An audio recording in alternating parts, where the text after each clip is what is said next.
নমস্কার বন্ধুরা, সবাই কেমন আছেন?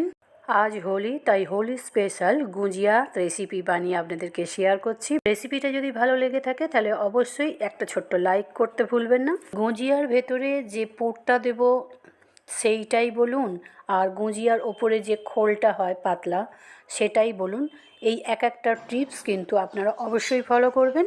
ময়দাটাকে ভালো করে মাখতে হবে, তা না হলে সফট হয়ে যাবে, কুড়মুড়ে হবে না, খাস্তা হবে না। তাই জন্য একটা টিপস আপনারা দেখুন আর ফলো করতে থাকুন। দিল্লিতে একমাত্র হোলির সময় এই গুজিয়াটা বিক্রি হয়ে থাকে। এই মিষ্টিটাকে হোলি স্পেশাল মিষ্টি বলতে পারেন, কারণ একমাত্র হোলিতেই এই মিষ্টিটা বিক্রি হয়ে থাকে। খুবই খাস্তা হয় এই মিষ্টিটা। দোকানে এর বেশ ভালোই দাম, তবে বেশিরভাগ আমি ঘরেই বানিয়ে থাকি। তবে ঘরে আমি এটা প্রত্যেক বছর বানিয়ে থাকি। তো আজ এই পর্যন্ত।